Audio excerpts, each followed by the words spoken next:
Daniela, buenas tardes. Hola, buenas tardes, Julio, ¿cómo estás? Bien, Daniela, muchas gracias. Adriana Buentello, buenas tardes. Hola, buenas tardes, Julio, Daniela, mucho gusto en estar aquí con ustedes, pues en esta parte del programa donde pues tocaremos temas muy importantes, Julio. Así es, muchas gracias. Daniela, movilización, manifestación en decenas de ciudades del país. ¿Cuál es el rasgo distintivo, si es que lo hubo? ¿Qué te parece que distingue a estas marchas, estas protestas de ayer, de lo que ha sucedido en otras ocasiones? Y te lo pregunto porque acompaño preguntarnos si finalmente de algo sirve todo esto o seguirá la sordera y la ceguera ante lo que pasa con el periodismo en México, Daniela. A ver, por partes, sí, hubo una manifestación muy enorme en pues, 4 decenas de ciudades, o sea, incluso desde Barcelona hubo dos colegas que están en una beca que pues también se sumaron. O sea, digamos que este sentimiento de indignación pues fue generalizado. Eh, pero es un poco difícil pensar si esto sirve. O sea, tiene una función, claro que tiene una función, digamos, como de no solo de catarsis, sino de una expresión legítima, que es el agotamiento de estas condiciones precarias y adversas que hemos tenido ya durante muchísimos años. El tema de las agresiones a periodistas empezó, pues, a ser un problema severo en este país desde 2003, entonces es un problema que pues claramente cansa y también tiene una función como diría yo, no de unión, porque no es así como que ya después de eso todos estamos unidos, pero sí de cohesión de distintas articulaciones que quizás estaban un poco dispersas con esto de la pandemia, de esfuerzos, ¿no? Ahora, ¿cuál es el efecto que sigue? Pues es que ese también depende mucho de nosotros y depende mucho de las autoridades. Y ahora voy a decir, porque hoy amanecimos con 2 noticias. Hoy amanecimos con la noticia de una agresión a un colega del Istmo de Oaxaca, José Ignacio Santiago, que fue baleado y justamente por la intervención de los escoltas que tiene del mecanismo de protección está ileso. Y también con una manta que hubo en Tijuana, que apareció donde decía que quién y cómo y por qué en una versión de estos grupos criminales mandaron matar a Margarito, ¿no? Entonces, todavía no terminamos como de recuperarnos de los impactos estos de la información de las últimas semanas, que ha sido muy doloroso, y de pronto ya tenemos como nuevas cosas de ocuparnos. Y ahí, sí. Julio, yo sí creo, y sí creo que ayer lo pensaba, ayer estaba en frente de la Secretaría de Gobernación un poco como distante, o sea, un poco como hacia atrás de donde estaba todo digamos que el grueso de los colegas manifestándose. Y recordaba justo las otras 2 veces en las que he estado ahí en manifestaciones similares, que una fue en agosto de 2010, en esta marcha que tenía el nombre de Los Queremos Vivos, cuando fue el secuestro de 4 colegas en Gómez Palacio, Durango, y que tú recordarás que incluso el programa de Denise fue a negros y todo este asunto, bueno, y que fue esa la primera gran movilización por el tema de las agresiones a periodistas. Estaban aquí los relatores de la ONU, o estaban por llegar al día siguiente, y fue una manifestación pues como de 2,000 personas, ¿no? En Ciudad de México. Después de eso, hubo otras manifestaciones importantes con los asesinatos de Goyo, con los sobre todo lo que pasaba en Veracruz, pero la otra como gran manifestación, que no fue tan grande como la primera, pero que también fue grande, fue cuando mataron a Javier Valdés. Y de ahí hubo una iniciativa que se llamó, no sé si tú recordarás, Agenda de Periodistas, donde se supone que iba a haber una serie de cosas para revisar pues qué estaba fallando, porque porque a final de cuentas, la diferencia con esas otras dos manifestaciones, sobre todo con la primera, es que en 2010 no había nada, no había instrumentos del Estado para la protección y la prevención de estas agresiones. Pero a partir de eso se construyeron instrumentos. Primero fue la ley la que creó el mecanismo de protección federal, y después leyes, acuerdos y mecanismos estatales. Sí. Entonces, después de eso, pues ya, o sea, digamos que ahora esas cosas ya existen. Y cuando mataron en 2017 a Miros y a Javier, justamente yo escribí un artículo que decía, pónganse a trabajar, porque a los señores del mecanismo, que además hay que recordar que ese mecanismo tiene un componente de sociedad civil. Organizaciones de sociedad civil participan en ese mecanismo, en el diseño de las acciones, aunque la implementación le toca a las autoridades, las organizaciones participan en el diseño. Entonces, el asunto ahí, y ya con eso concluyo, Julio, es, de pronto parece, y eso sí creo que tiene que ser una autocrítica para el gremio, que cuando ocurren estos asesinatos que son pues muy mediáticos porque son de personas muy conocidas en el gremio, en unos grupos, nos acordamos, hacemos estas manifestaciones y después esos esfuerzos se dispersan y dejamos de darle seguimiento a qué pasa con esas acciones. Sí. Yo eso me preguntaba, decía, a ver, ¿qué? Primero, había dos pendientes que teníamos con este tema de los mecanismos, y uno era las unidades de análisis, que ese era el gran pendiente histórico, la unidad que te permite como hacer un diagnóstico de la situación que está poniendo en riesgo a un gremio completo, no solo a una persona, sino a todos los periodistas de Tijuana, en este caso, como en su momento de Sinaloa o de Chihuahua, por las condiciones que hay, que esas son las que te permiten prever una situación que pues nunca tuvieron los perfiles ni nada a nivel federal.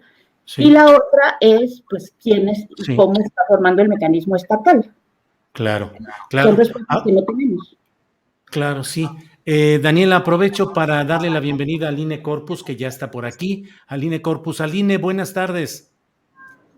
Hola, Julio, buenas tardes. Buenas tardes, Adriana y Daniela, y muchas gracias por darse ese espacio para hacer este análisis, ¿no? Siempre es como positivo hacer un alto y mirar atrás, ¿no? En qué hemos fallado nosotros, como dice Daniela, en qué han fallado las autoridades y también la sociedad, ¿no? En general.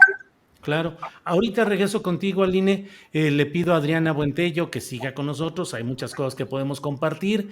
Y Adriana, tú estuviste ayer. Aline viene y le vamos a pedir un ratito más que nos diga algo de lo que hoy se dijo en una conferencia de prensa en la que ella ha estado. Pero Adriana, ¿cuál es tu reflexión sobre lo que sucedió ayer, lo que viste en la Secretaría de Gobernación? Estuviste presente ahí. Por favor, tu reflexión, Adriana. Gracias, Julio. Hola, Aline. Pues la verdad es que se me apachurró muchísimo el corazón escuchando las narraciones de muchos colegas, sobre todo los que vienen del interior de la República, de diversos estados, donde además han tenido o han sido desplazados por esta situación de violencia.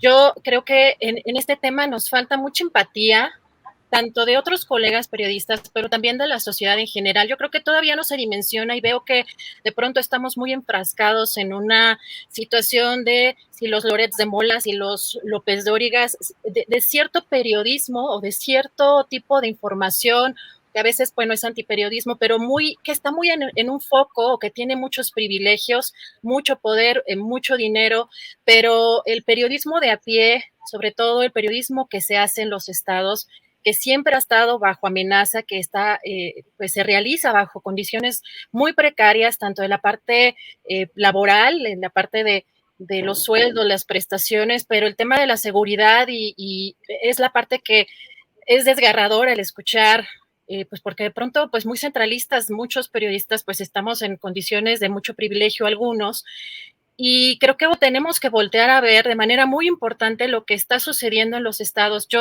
estaba aterrada ayer escuchando cómo los botones de pánico no funcionan. O sea, parece que es una especie de solamente estrategia mediática para algunos gobiernos, o como diciendo, sí existe el mecanismo y aquí está el papel, ¿no? O sea, en papel, pero en el momento en el que se activan estos botones de pánico y escuchar narraciones de reporteros, de periodistas que dicen, bueno, pues yo activé el botón de pánico y pues nomás me dijeron que acelerara, ¿no? O sea, híjole, no, la piel se te pone chinita, porque no, en circunstancias como esas, creo que la sociedad debe de estar muy consciente de cuál es el papel del periodista, del periodismo, más allá de toda esta, digamos, todas estas rencillas, pues por un lado del antiperiodismo y por el otro lado de la propaganda de algunos personajes. Creo que hay riesgos y además hay cosas que se están gestando en estos momentos.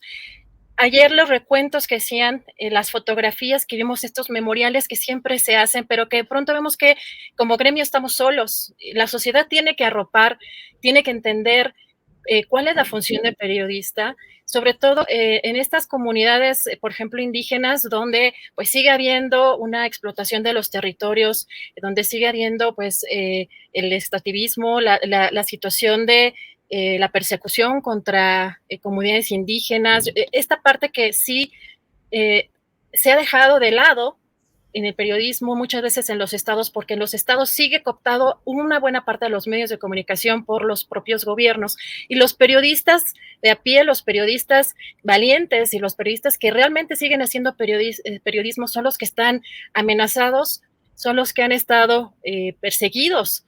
Y creo que eso es algo que la sociedad tiene que arropar, tiene que entender cuál es la función que tenemos, pero más también como nosotros como periodistas pues en ciertas posiciones de privilegio, en ciertos, sobre todo ciudades en donde, pues repito, todo está centralizado, pues quizá no volteamos a ver a los colegas de los estados. A mí esa parte sí me pareció muy desgarradora, escuchar cada uno de estos testimonios en diferentes estados, en Tlaxcala, en Puebla, en Guerrero, en Veracruz, y creo que yo invitaría pues más bien a la sociedad también a que haga suyo estas protestas y que entienda bajo qué circunstancias, independientemente de un gobierno federal o no, o sea, hay gobiernos locales, hay gobiernos municipales, y hay una práctica aún sistemática de censura y pues de persecución y acoso pues a los periodistas y al periodismo.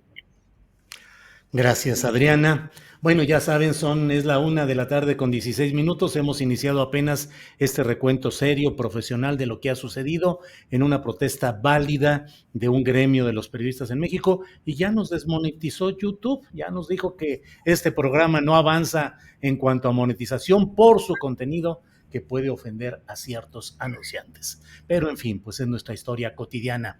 Aline Corpus, por favor, ¿qué viviste allá en Baja California ayer? ¿Cuál es tu reflexión sobre la movilización nacional? Por favor, Aline. Recuerdo a quienes están aquí que pueden interrumpir, pueden hablar, hacer alguna acotación. Yo no soy aquí más que un agente de tránsito para darle vía libre a cada cual, así es que por favor siéntanse en esa libertad. Aline, por favor. Muchas gracias. Pues para empezar, nos llevamos una grata sorpresa, Julio. No consideramos que tanta población nos fuera a acompañar. Sinceramente, sí fue una nutrida pues marcha. Primero fue una protesta en el monumento que aquí lo conocemos como Las Tijeras, que son 2 picos grandes en una céntrica zona de Tijuana, y de ahí marchamos aproximadamente unos 2 kilómetros hasta las instalaciones de la Fiscalía General de la República. En todo este trayecto pues hubo cientos de personas, debo decir, tranquilas. Se les solicitó que por respeto a los compañeros pues no hubiera otras consignas que no tuvieran que ver con el periodismo, que este era el objetivo principal de este movimiento, que se visibilizara al sector, al gremio. Y hubo mucho respeto, todos marcharon en forma silenciosa, y la verdad es que pues movió fibras que están ahí, que estamos rotos, aquí en Tijuana estamos rotos. Nuestros compañeros eran muy apreciados, como todos ustedes saben. Margarito, una persona excepcional. Lourdes, de bastantes años en los medios. Personalmente no convivía mucho con ella, pero me voy enterando que tenía más de 40 años trabajando para algún medio de comunicación. Ella empezó en Ciudad de México se trasladó como corresponsal a Tijuana y aquí mantuvo su profesión y pues es muy doloroso, ¿no? Ver las imágenes de las condiciones que ya mencionaba Adriana, las condiciones en las que tienen que vivir nuestros colegas y cuántos trabajos tienen que tener para mantener una vida más o menos digna para su familia y para ellos. Y yo soy la primera autocrítica, de verdad que a mí me duele mucho que nuestros colegas en zonas de riesgo, Julio, se han llamado fixers, no son autores, no son escritores, son fixers. Este término que se usa desde hace algunos años para aquellos colegas reporteros que ayudan a otros colegas, ya sean nacionales o internacionales, a hacer sus trabajos, a conocer la zona de riesgo, a no meterse en problemas, a saber a quién sí entrevistar y a quién no, y no tiene una autoría en estos artículos ni en estas fotografías, son invisibles desde este punto de vista, no tienen ni siquiera, ayer yo lo comentaba en un chat con algunas colegas, hay una marginación de ellos hasta en los créditos. Entonces, personalmente yo conocí a Margarito, trabajé con él en las coberturas, quiero decir, nos encontrábamos en ciertos puntos porque, como tú sabes, Tijuana todos los días pues hay bastantes hechos violentos y ahí nos encontrábamos, ahí platicábamos y estas condiciones se mantuvieron durante los 20 años que él estuvo cubriendo y debo decir que, sin temor a equivocarme, es la única persona que asistía a casi el 100% de los hechos violentos en Tijuana. Es decir, él trabajaba solo, llegaba muchas veces antes que los propios policías de Tijuana y algunas anécdotas de colegas que trabajan también aquí en Tijuana nos dicen que incluso le tenían ya tanta confianza a Margarito que hasta a veces le pedían apoyo para mover algún cuerpo porque ellos no tenían todos los elementos necesarios para hacer el trabajo. Entonces lo que quiero decirle es que a veces la sociedad tampoco se da cuenta de que con tanto esfuerzo y con tanta pasión hace una persona su trabajo. Muchas veces está invisibilizada y además no se le nota, no hay una conciencia social de todo lo que se ocupa para que alguien pueda abrir el periódico y ver una fotografía ahí o ver un artículo que está fechado en Tijuana.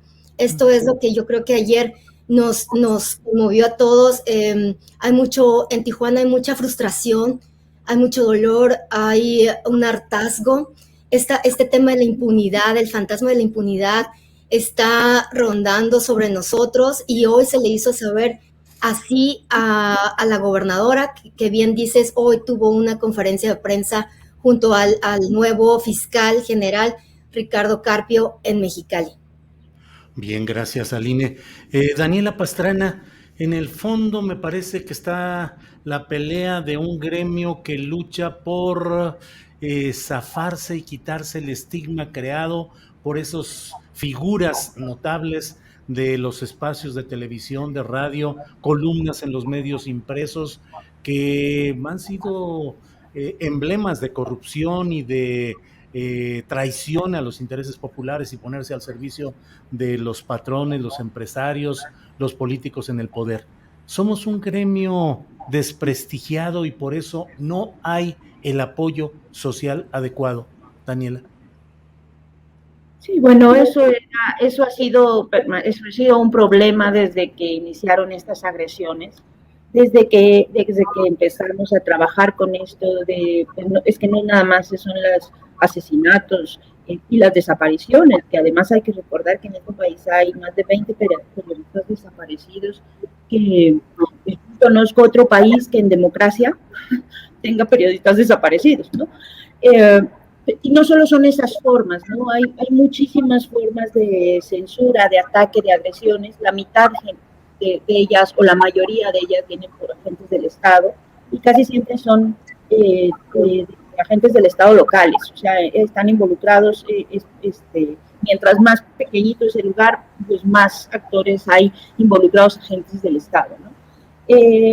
Y claro, lo que están diciendo ahorita, o sea, de lo que están hablando de las condiciones de trabajo, sobre todo en las comunidades, en los municipios, es uno de los problemas que hemos estado denunciando desde hace 20 años, ¿no? Es una cosa que cargamos todos los periodistas que tratamos de hacer periodismo independiente, que tratamos de hacer un periodismo distinto, pues tenemos que cargar con estas prácticas que pues mantuvieron la hegemonía de grupos políticos y económicos durante tantos años en este país, ¿no? Entonces nos sacan a nosotros ahora sí que culpas que son de otros y que generalmente creo que se termina generalizando y se termina no viendo estas condiciones tan difíciles, por supuesto que hay mucha corrupción en el periodismo, mucha oficialismo todavía, y además eso son cosas prácticas que en los estados pues, nunca se acabaron en algunos estados, pero frente a eso hay una enorme cantidad de periodistas que durante muchos años nos hemos estado enterando de cosas.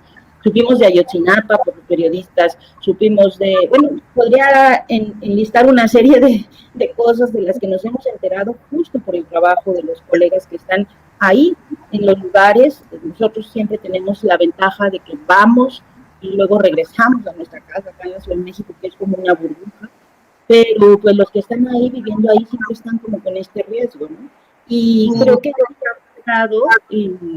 digamos que de parte de la población, pues un entendimiento de lo que significa trabajar en las condiciones que pues trabajan muchos de los colegas, que trabajamos muchos de nosotros que estamos en este lado del periodismo independiente, digamos que no estamos en estas estructuras de la industria mediática, y lo que implica además que se silencien esas voces y que se silencien esas miradas.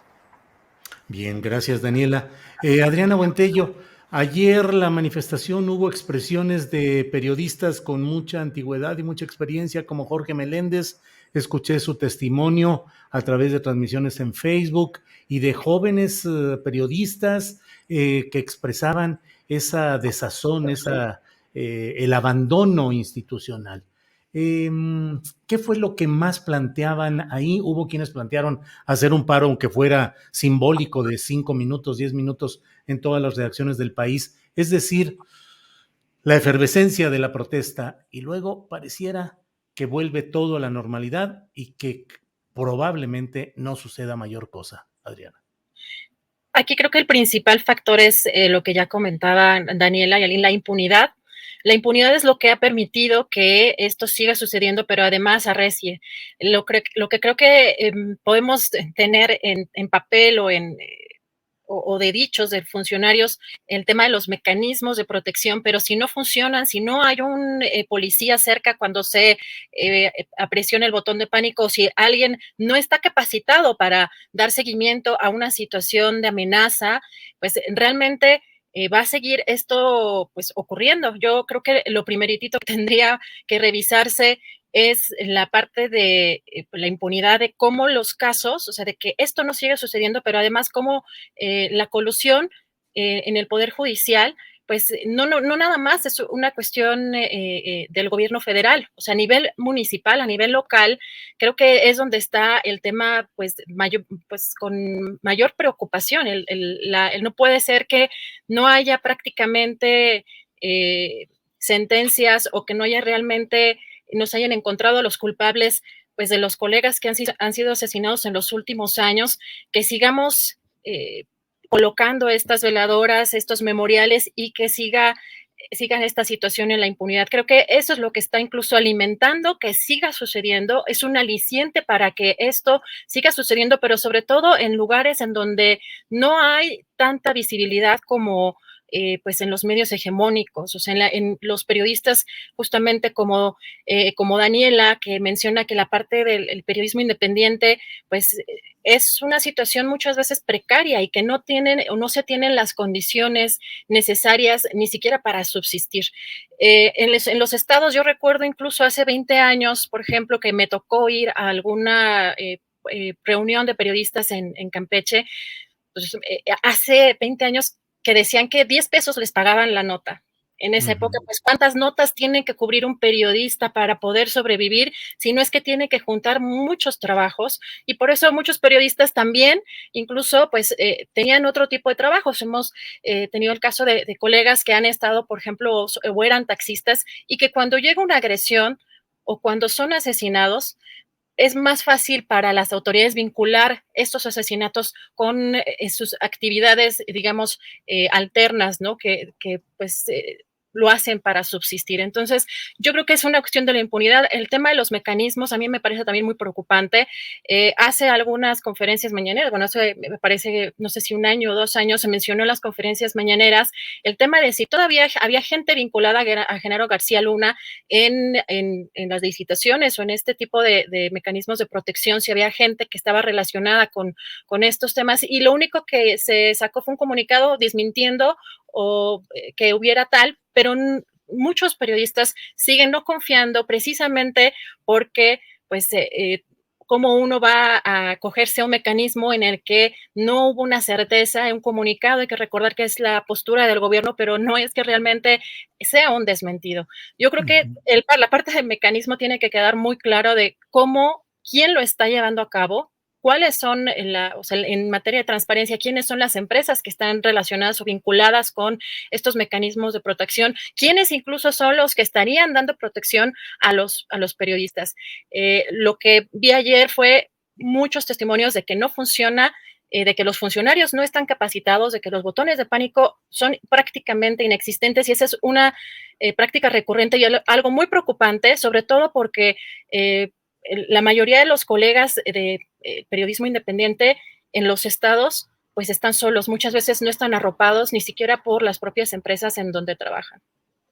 Gracias, Adriana. Aline Corpus, en Baja California ha llegado ya un equipo encabezado, entiendo, por el subsecretario de Seguridad Federal, Ricardo Mejía Verdeja. Han nombrado ya al nuevo fiscal especial para revisar los asesinatos de Margarito y de Lourdes. Leo una nota de El Sol, del Sol de Tijuana, firmada por Isabel Mercado, y ante una pregunta que le hicieron, si había pues en las líneas de investigación el tema del exgobernador Jaime Bonilla Valdés y el asunto laboral sabido, dijo el fiscal: no hay un dato científico que vincule una conexión con esa demanda o con la cuestión laboral. Efectivamente, el presidente de la República hoy no descartó la posibilidad de mantener la invitación a que Bonilla se incorpore a su gobierno. No es directa la acusación contra Bonilla en cuanto al hecho penal, el hecho delictivo del que estamos hablando, pero sí del maltrato laboral de la empresa televisiva, del largo litigio, y eso es un ejemplo de lo que sucede en muchas empresas. ¿Cómo ves todo este conjunto de elementos, Aline? Fíjate que es curioso que esto último que mencionas, esta cuestión paradójica en el sentido de que desde el mismo gobierno venía este mecanismo. Recordemos que el exgobernador Jaime Bonilla estuvo 2 años en Baja California al frente y él fue el que activó el mecanismo de protección. Muchas veces se le cuestionó cómo es posible que desde la esfera del poder pues se denigrara esta profesión, se atacara a ciertos periodistas y mantuvieran a su vez el control o la posibilidad de estar manejando el mecanismo de protección. Esta misma situación se lo recordó hoy a la gobernadora y el colega Jorge Heras de Lindero Norte, un medio local, le cuestionó que si no iban a considerar que había fallado el mecanismo y que además si había digamos, perpetuado esta situación del ataque desde el propio gobierno de Baja California. Y con esta respuesta, debo decirte, no muchos periodistas estuvieron de acuerdo en que a 3 días se descarte la posibilidad casi en Baja California. Esta respuesta que tú lees la dijo en varias ocasiones y reiteró que no es su principal línea de investigación, que sí lo puede más, digamos, con el tiempo puede profundizar más, pero que por ahora no es su principal línea de investigación. Entonces, yo creo, si ustedes tienen oportunidad de ver la conferencia, hay una insistencia de los colegas de por lo menos mandar citar al político que Lourdes mencionó en una situación pública desde el 2019 y la enfatizó o la enlazó en que ella temía por su vida a raíz de esta situación. Yo creo que en Baja California tenemos no sé si tuviste oportunidad de checarlo en la nota o alguien ya lo manejó, pero hay 11 periodistas que están solicitando protección del mecanismo al gobierno de Baja California. Esto lo reveló hoy el secretario general de gobierno, Catalino Zavala, y mencionó que está precisamente en esa situación de revisión de los protocolos a través de un asesoramiento del gobierno del estado, pero en asesoría con con organizaciones internacionales. Entonces, según el gobierno del estado, hay como un interés de mejorar el mecanismo, pero pues como ya nos dice Daniela, nos han dicho muchas cosas y la verdad es que no sabemos a ciencia cierta si esto vaya a ser correcto, ¿verdad? Gracias, Aline. Daniela, gobierno, digamos, progresista o de centro izquierda, el de Andrés Manuel López Obrador, Alejandro Encinas, un hombre de izquierda, de un historial reconocido como subsecretario que atiende los casos de derechos humanos, de violaciones de garantías. Baja California llega Morena de la mano de Bonilla y se mantiene en el poder con la actual gobernadora. Gobierna Morena el municipio, el estado y lo federal. ¿Realmente hay interés político, crees tú, y acciones efectivas para proteger a los periodistas o no estamos en la agenda real del poder político actual? No estamos en la agenda real del poder político actual, pero eso pues ha sido ya, o sea, eso es una cosa que ha sido constante. Apenas la semana pasada hubo unas reuniones para discutir esto de la ley o las propuestas de modificar o de revisar el mecanismo, y justo una colega que estuvo ahí, que estuvo en esta reunión, me decía, es que parece que volvimos a tener que explicar por qué es necesario un mecanismo de protección. Ahora, yo quiero volver al punto inicial de esta conversación, porque justo creo que ahí es donde digamos que el gremio o la parte de los periodistas que hemos sido afectados por estas cosas tan tristes y tan dolorosas para muchos de nosotros, es que dejamos de darle seguimiento a eso. O sea, no tenemos esa claridad de cómo están funcionando los mecanismos estatales, y no solo los mecanismos, sino las fiscalías. Porque aquí el tema es que cada asesinato no resuelto, pues abre la puerta al siguiente, ¿no? Eso es siempre, y el nivel de impunidad en los asesinatos a periodistas en México es altísimo, es arriba del 99%, y pues tienen un trabajo fundamental. A mí esto de que me digan que al tercer día descarten la línea de investigación del exgobernador, pues me parece lo mismo que cuando aquí al día siguiente se descartó esa línea en el asesinato en Narvarte y muchos en Veracruz, ya ni se diga, ¿no? En el de Regina. O sea, este descarte de entrada, pues no, es un actor político importante, y ella lo denunció, ¿no? Ella dijo que temía por su vida y que era un personaje poderoso, político, y que le daba miedo. Claro, eso fue hace 3 años, hubo una demanda laboral, hay un problema estructural en los estados, que es muchos políticos son dueños de medios, y eso es un problema en muchos lugares, porque claramente hay luego conflictos de interés graves, ¿no?